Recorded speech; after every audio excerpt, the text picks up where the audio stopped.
Setelah pihak keluarga menolak proses otopsi jenazah Bribtu Ruli Firmansyah, anggota Polda Gorontalo yang tewas diduga bunuh diri, langsung dibawa ke Semarang untuk dimakamkan. Sementara Polda Gorontalo masih terus melakukan pendalaman terkait tewasnya ajudan Kapolda Gorontalo tersebut.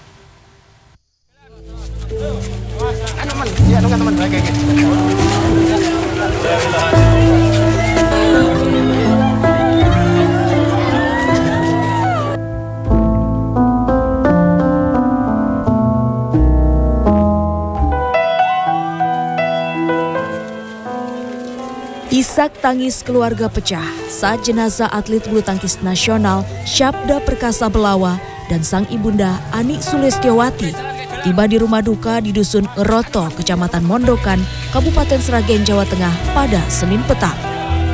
Jenazah Syabda dan sang ibunda disemayamkan di rumah duka, lalu kemudian disolatkan bersama dengan jenazah sang nenek. Ketiga jenazah tersebut dimakamkan di pemakaman desa setempat yang tak jauh dari rumah duka dalam satu liang lahat. Kepergian Syabda tentu bagaikan petir di siang bolong. Teman di pelatnas serta pengurus PBSI pun turut kehilangan atlet yang bermain di nomor tunggal putra itu. Dia adalah pemain yang memiliki semangat besar. Ya, kami meminta maaf atas kesalahan informasi. Kita akan segera ke informasi berikutnya. Polda Jawa Tengah memastikan sumber ledakan yang terjadi di kaki Gunung Sumbing, Kabupaten Magelang, berasal dari bahan petasan. Akibat dari ledakan itu, satu warga dilaporkan tewas dan puluhan rumah mengalami kerusakan.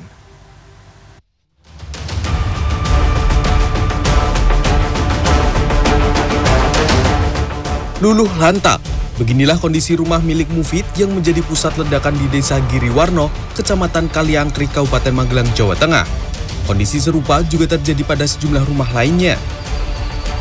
Dari data kepala dusun setempat, hingga Senin pagi, tercatat 35 rumah milik warga mengalami kerusakan dari kategori berat hingga ringan.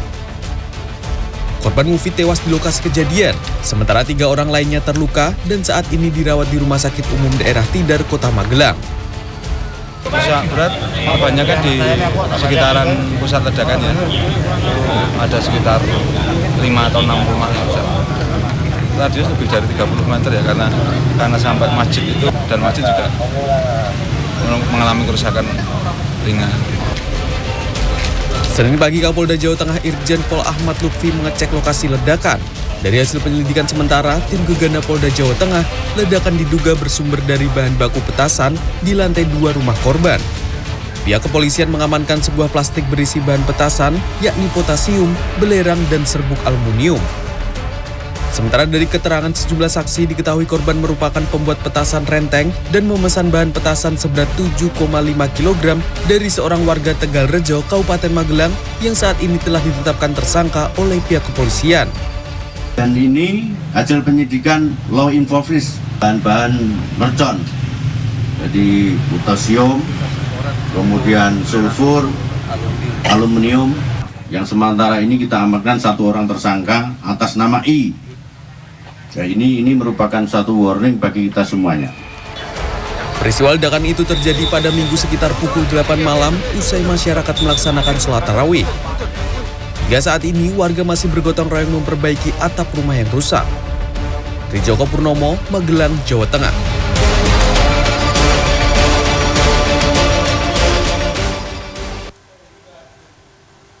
Aksi tawuran atau perang sarung yang dimodifikasi antar kelompok remaja kembali terjadi di Kabupaten Bogor, Jawa Barat pada Senin malam. Sementara itu, sebuah aksi penyerangan gerombolan remaja bermotor terhadap para remaja masjid di Kecamatan Pasar Kemis, Tanggerang, Banten, Senin dini hari terekam kamera pengawas masjid.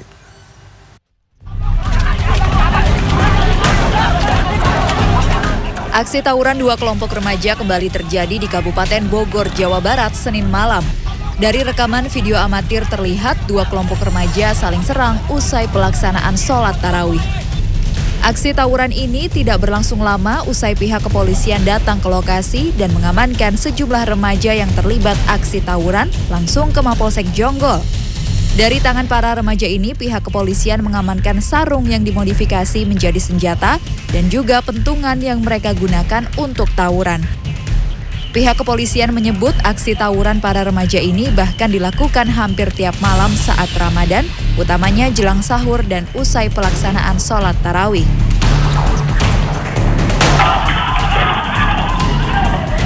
Sebuah rekaman CCTV memperlihatkan belasan remaja bermotor menyerang sejumlah remaja Masjid Al-Islah Pasar Kemis, Kabupaten Tangerang, Banten pada Sabtu. Terlihat para remaja ini saling serang menggunakan sarung yang dimodifikasi menjadi senjata. Beruntungnya aksi saling serang ini dapat dihentikan warga sekitar hingga tak menimbulkan korban jiwa.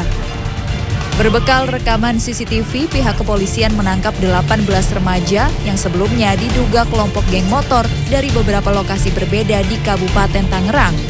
Selain mengamankan 18 remaja, polisi juga menyita beberapa sarung dan sepeda motor yang digunakan para remaja ini berkonvoi melakukan aksi penyerangan. Tim Liputan CNN Indonesia. Terus orang tua, masalah sama kamu. Truk penambang pasir diterjang derasnya banjir lahar Gunung Semeru di Sungai Curah Kobokan, Lumajang, Jawa Timur, Senin sore. Sementara dari Jawa Tengah, BPOM Semarang menyita lebih dari 5.000 bungkus jamu ilegal dari produsen di 3 kota. Selengkapnya kami rangkum dalam Indonesia 24 jam.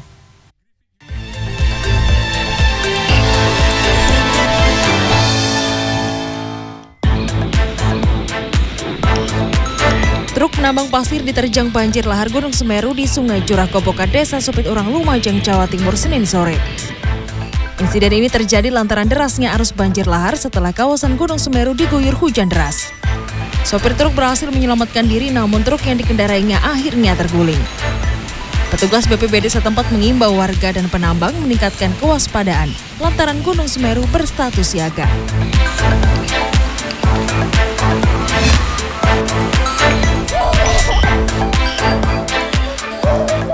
Jenazah Serda Rizwar Ramli, anggota TNI korban penembakan oleh orang tak dikenal, tiba di Bandara Domine Edward Osok, Sorong, Senin sore. Korban sebelumnya menjaga salat tarawih di Masjid Amalia, Distrik Ilu pada Sabtu malam. Korban telah dimakamkan di Distrik Mayamuk, Sorong, Papua Barat. Sementara jenazah Bribda Meiziart Indi yang juga menjadi korban penembakan tiba di Bandara Mopah Merauke Senin pagi. Upacara penghormatan dilakukan oleh personel Polres Merauke di ruang kargo bandara. Kedua keluarga korban berharap pelaku penembakan segera diungkap.